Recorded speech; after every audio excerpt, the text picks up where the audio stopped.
하나님의 말씀 사무엘하 제12장 1절에서 14절까지 말씀입니다. 이 말씀을 우리 1절부터 14절까지 교독하겠습니다. 여호와께서 나단을 다윗에게 보내시니 그가 다윗에게 가서 그에게 이르되 한 성읍에 두 사람이 있는데 한 사람은 부하고 한 사람은 가난하니 가난한 사람은 아무것도 없고 자기가 사서 기르는 작은 암양 새끼 한 마리뿐이라. 그 암양 새끼는 그와 그의 자식과 함께 자라며 그가 먹는 것을 먹으며 그의 잔으로 마시며 그의 품에 누움으로 그에게는 딸처럼 되었거늘.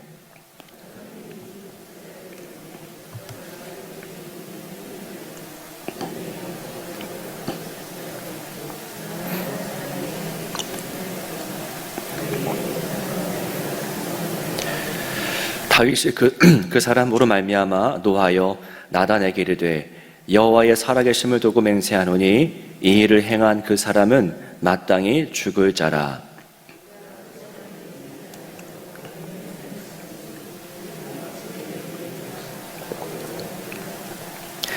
나단이 다윗에게 이르되 당신이 그 사람이라. 이스라엘의 하나님 여호와께서 이와 같이 이르시기를 내가 너를 이스라엘 왕으로 기름 붓기 위하여 너를 사울의 손에서 구원하고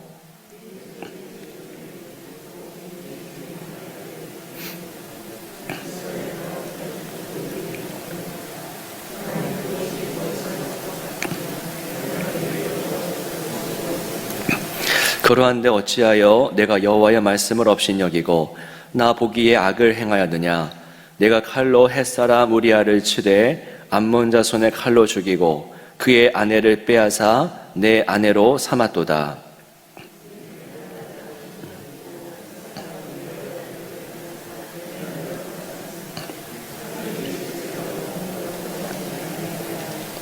여호와께서 또 이와 같이 이르시기를 보라 내가 너와 내 집에 재앙을 일으키고 내가 내 눈앞에서 내 아내를 빼앗아 내 이웃들에게 주리니 그 사람들이 내 아내들과 더불어 백주에 동침하리라.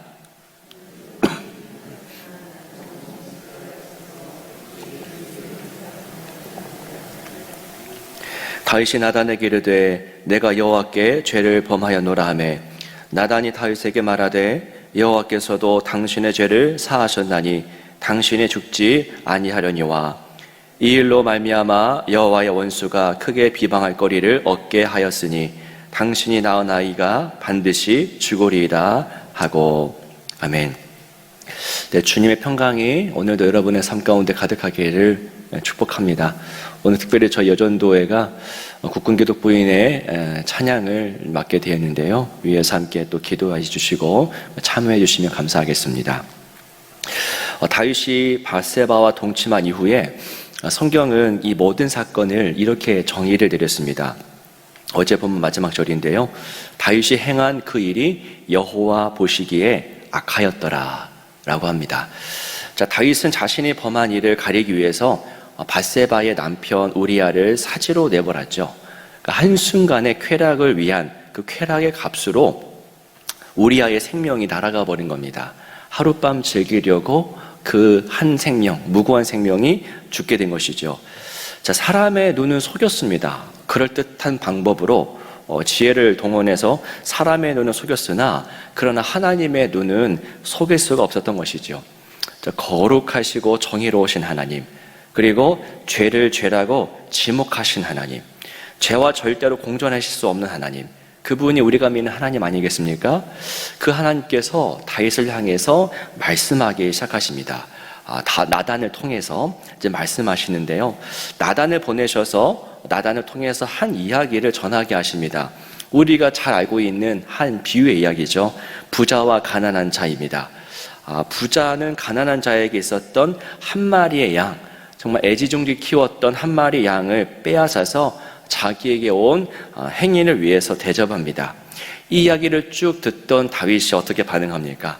불같이 화를 내면서 그 부자를 가만히 두지 말아라 라고 벌을 내리라 라고 명합니다.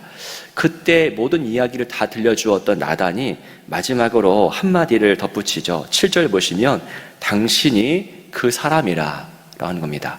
이 이야기 속에 나와 있는 그 천벌받아 마땅한 부자가 바로 왕인 당신입니다 라고 마무리합니다. 이 이야기를 통해서 죄와 관련된 몇 가지 중요한 사실들을 우리가 발견합니다. 첫 번째는 죄는 탐심으로 인한 것이다 라는 겁니다. 탐심. 여러분, 탐심이란 무엇입니까? 탐심이란 내게 무엇이 없어서 갖고자 하는 마음이 아니라 있는데도 불구하고 더 갖고자 하는 마음, 있는데도 더 갖고자 하는 마음이 탐심입니다. 자, 나단의 이야기를 보시면 부자는 양과 소를 많이 소유했습니다. 부족하지가 않았습니다. 넘치도록 있었는데요. 그런데도 불구하고 행인을 위해서 자신의 것이 아닌 가난한 자가 갖고 있었던 그 한 마리 양을 빼앗아서 대접했던 겁니다. 여러분, 이게 탐심입니다. 있는데도 불구하고 있는 것을 만족하지 못하고 내 것을 더 지키고자 하는 마음, 그게 탐심이죠. 그리고 다윗도 이 탐심에 사로잡히고 말았던 것입니다. 다윗에겐 아내들이 있었습니다. 한 명이 아니라 여러 명의 아내들이 있었는데요. 이 다윗은 아내들에게서 만족해야 했습니다. 그 안에서 자기 우물에서 만족을 누릴 수 있어야만 했습니다. 그런데 다윗은 이미 자기가 가지고 있었던 것에서 만족하지 못했고요. 그의 시선은 밖으로 향하고 맙니다. 어제도 잠시 우리 읽었지만 야고보서 1장 15절 말씀에 욕심이 잉태한 즉 죄를 낳고 죄가 장성한 즉 사망을 낳느니라. 그러니까 욕심이 모든 죄의 시작이고요, 죄가 장성한 즉 사망으로 이어진다라고 하죠. 여러분, 이것이 바로 탐심의 위험성입니다. 탐심을 품게 되면 그 사람은 죄를 범할 수밖에 없게 되고, 오늘 본문에서 다윗이 바로 그런 모습을 보입니다. 자, 두 번째로 죄에 대한 중요한 사실 두 번째, 자기 눈에 들보를 보지 못한다고 하는 겁니다. 나단의 이야기는 누가 봐도요, 누가 들어봐도 누구에 대한 이야기입니까? 딱 봐도 다윗의 이야기입니다. 다윗에 대한 이야기인데, 그런데 이 다윗은 그것을 모릅니다. 자, 이 이야기에서 부자는 명백하게 다윗이죠. 이 이야기를 접한 우리 모두 이게 다윗을 향한 이 이야기인 것을 우리는 다 압니다. 누구만 모릅니까? 다윗 그 한 사람만 모릅니다. 이게 여러분 죄의 특징입니다. 자기 눈에 들보를 보지 못합니다. 내 속에 어떤 것이 꿈틀거리고 있는지 자기만 알지 못합니다. 주변의 사람들 다 아는데 자기만 무뎌져서 모르죠. 그러니까 남의 눈의 티에만 정말 그렇게 민감하게 반응하고, 자기 눈에 커다란 들보를 보고서도 보지 못하고 인지하지 못합니다. 영적으로 무뎌지죠. 자, 이전의 본문에서 다윗에게가 들어올 때에 집안에서 나오지도 않고 춤추던 다윗을 비난했던 그 사람 누구였죠? 미갈입니다. 자, 미갈은 하나님의 기쁨, 여호와의 개가 들어옴으로써 모든 백성들이 기쁨에 동참하는데 그 기쁨에 동참할 줄 모르죠. 하나님에게 반응할 줄 모릅니다. 얼마 전에 나눴지만은 그게 바로 하나님 불감증, 하나님에 대한 감각에 다 무뎌진 것입니다. 어느덧 다윗이 그렇게 변질되고 말았던 것이지요. 영적으로 무뎌집니다. 내 상태가 어떠한지, 내 속에 어떤 죄가 있는지 무뎌져서 알지 못하고 자기 속에서 어떤 일이 벌어지고 있는지 인지하지 못합니다. 자기에 대한 정당한 판단력은 모두 상실되고 말았습니다. 그리고 그 부자에 대해서만 불같이 화를 내고 있죠. 자기 눈의 들보에는 그토록 너그럽고요, 남의 눈의 티에 대해서는 그토록 예민하게 대합니다. 이게 죄의 특징입니다. 죄는 나의 영적 상태에 대해서 망각하게 합니다. 반대로 은혜는 무엇일까요? 은혜가 주어지면 나의 영적 상태에 민감하게 반응하죠. 남의 눈의 티가 아니라 내 눈의 들보로 인해서 가슴을 치게 만듭니다. 영적으로 민감하게 만드는 것이 하나님이 부어주시는 은혜의 능력입니다. 자, 세 번째를 보겠습니다. 자, 세 번째 죄에 대한 특징, 세 번째는 하나님을 없이 여기는 것입니다. 죄는 다름 아닌 사람이 아니라 하나님을 없이 여기는 것, 그것이 죄의 본질입니다. 자, 어제 묵상 내용 가운데 이런 내용을 함께 나눴었는데요. 다윗은 이 죄를 짓고 있는 상황 속에서 오직 사람의 시선밖에는 신경 쓰지 않습니다. 어떻게 하면 사람의 시선을 속일 수 있을까? 자, 그의 삶에 하나님이 절대 보이지 않죠. 입술에서도 하나님의 이름이 언급되지 않습니다. 하나님을 인정하고 경외하는 모습이 이 다윗에게서 절대 나타나지 않아요. 자, 인생에서 하나님을 몰아내는 것이 죄의 모든 것인데요, 그게 죄의 본질인데 다윗이 그런 모습을 보입니다. 여러분, 죄는 다른 것이 아니라 하나님을 업신여기는 것, 은혜는 그 반대로 하나님의 존재를 명확하게 인식하게 하는 것, 하나님을 응시하게 하는 것입니다. 다윗의 고백을 보십시오. 13절인데요 다윗이 나단에게 이르되 내가 여호와께 죄를 범하였노라.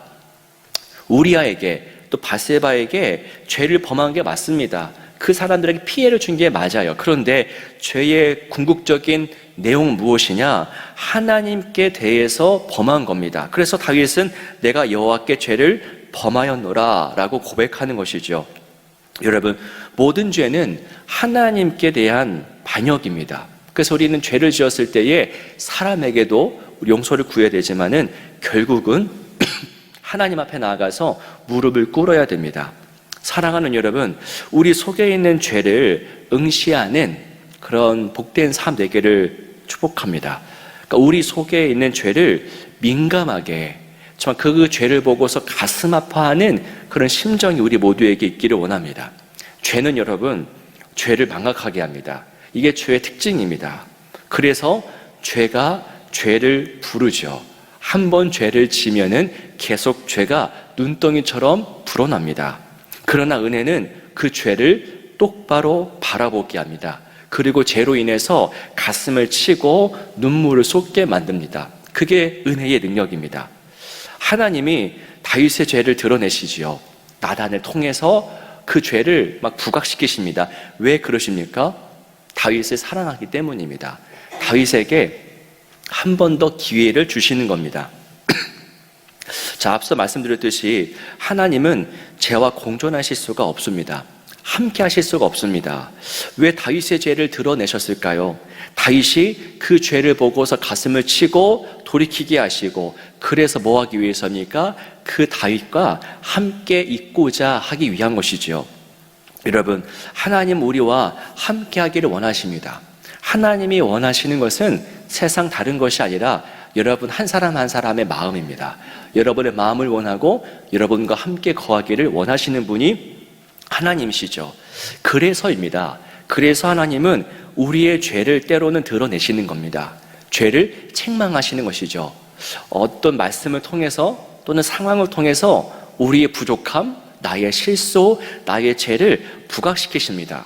그 실수와 실패와 죄를 우리가 바라보게 되면요, 절망하게 되죠. 그 마음이 별로 좋지 않습니다. 그런데 왜 하나님은 우리의 부족함과 죄를 드러내실까요? 왜냐하면 우리를 얻기 위해서입니다. 이를 위해서 하나님은 은혜를 부어주시는 것이죠. 남의 눈에 티가 아니라 내 눈에 들보를 보면서 슬피 울며 가슴을 치게 합니다. 왜요? 하나님이 우리와 함께 하시고자 하기 때문입니다. 그래서 죄를 깨닫게 하십니다. 죄가 깨달아질 때에, 우리의 부족함과 실수가 드러날 때에 그때 참 마음이 좋지 않죠. 절망스럽고 실패감에 사무치지만은 그때 오늘 본문의 말씀을 기억하십시오. 왜 우리의 부족함을, 우리의 죄를 드러내실까? 하나님이 나와 함께 하시고자 하는구나. 죄가 보일 때 회개하면 됩니다. 돌이키면 됩니다. 절망감이나 열등감에 빠질 것이 아니라 죄를 놓고 회개하고 아버지께 나아가면 됩니다. 그토록 하나님은 저와 여러분들을 원하시기 때문입니다. 온전히 하나님과 연합을 이루는 복된 삶 되시기를 주님 이름으로 축원합니다. 기도하겠습니다. 살아계신 하나님 아버지, 감사합니다. 하나님이 우리를 사랑하시기 때문에 때로는 우리의 죄를 드러내시고 우리의 실수와 또 우리의 연약함을 드러내신다고 오늘 말씀을 통해서 우리가 확인하였습니다. 하나님, 죄가 보일 때 주님 가슴을 치며 통회할 수 있도록 우리에게 은혜를 주옵소서. 남의 눈에 티가 아니라 우리 눈에 들보로 인하여서 가슴 아파하는 그런 마음을 우리에게 허락하여 주옵소서. 손 잡아주고 함께 주님께 나아가는 공동체가 되기를 원하오니 은혜의 은혜를 더하여 주옵소서. 주 예수 그리스도의 이름으로 간절히 기도하옵나이다. 아멘.